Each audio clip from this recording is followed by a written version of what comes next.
நம்மளுக்கு நன்மை தான் செய்கிறாரு, ஒன்றும் தீன்மையெல்லாம் செய்யலை. நம்மளுக்கு என்ன கரண்ட் பில்லு கொஞ்சம் ஏற்றிருக்கிறாப்புல. ரொம்ப ஓவராக போகிறாங்கப்பா சாமி ஆளுங்களை. வெல்ஃபேர் பற்றி எதுவும் செய்யறதில்ல, ஒன்லி இந்த இன்ஃப்ராஸ்ட்ரக்சரே பார்க்குறாங்க. ஏழைகள்லாம் என்ன பண்ணுவாங்க? என்னத்தை போய் சொல்கிறது அவங்களெல்லாம், அவங்களுக்கே மண்டையில் அறிவு.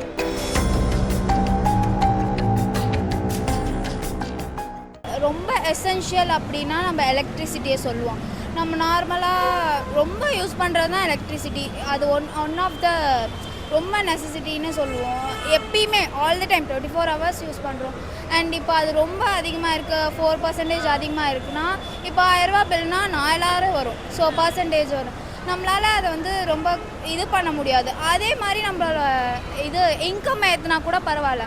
ஆனால் இன்கமும் அதே லெவல் அப்படின்னா வந்து உங்களோட டிஸ்போசல் இன்கம் வந்து ரொம்ப கம்மியாக தான் இருக்கும் உங்கள் கையில். ஸோ உங்களோட எக்ஸ்பென்சஸ் அதிகமாக இருக்கும் போது, உங்களால் செலவு பண்ணுறது அதிகமாக இருக்கும் போது உங்களோட சேவிங்ஸ் கம்மியாகும்.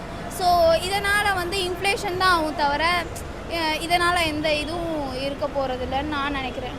சம்திங் ஒன்லி இன்ஃப்ராஸ்ட்ரக்சர் தான் பார்க்குறாங்க, இந்த மாதிரி கட்டுறாங்க தவிர ஏதாச்சும் வெல்ஃபேர் பற்றி எதுவும் செய்யறதில்ல. ஒன்லி இந்த இன்ஃப்ராஸ்ட்ரக்சரே பார்க்குறாங்க. அதை தவிர்த்து ஏதாச்சும் எம்ப்ளாய்மெண்ட் கொடுத்தா கூட பரவாயில்ல, அது வந்து ஜிடிபியை இன்க்ரீஸ் பண்ணும்.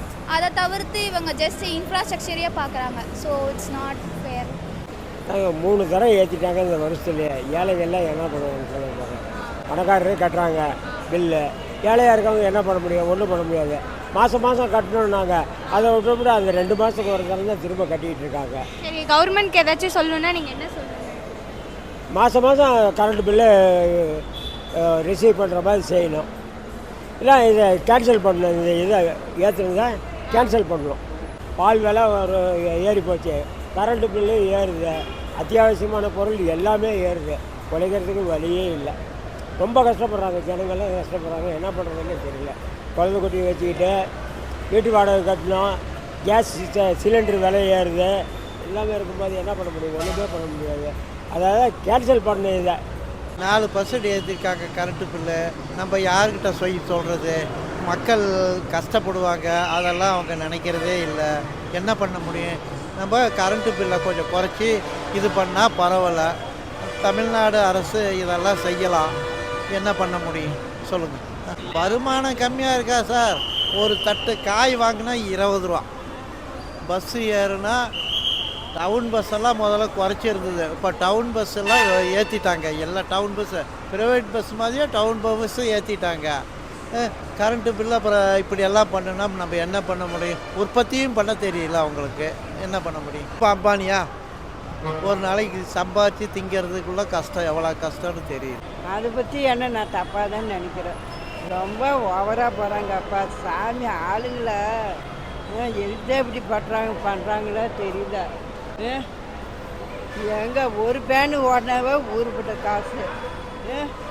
சொல்லு, எப்படி கிரைண்டரு, எப்படி மிக்சி இதெல்லாம் ஓட்டுறது?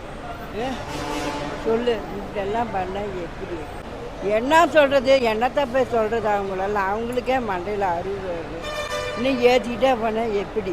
ரேஷன் பண்ணால் கூட ஒழுங்காக போட மாட்டேங்கிறாங்க. 5ஆம் தேதிக்கு மேலே பண்ணால் ஒன்றும் இல்லை போன்னு துரத்துறாங்க. ஏப்பாப்பா,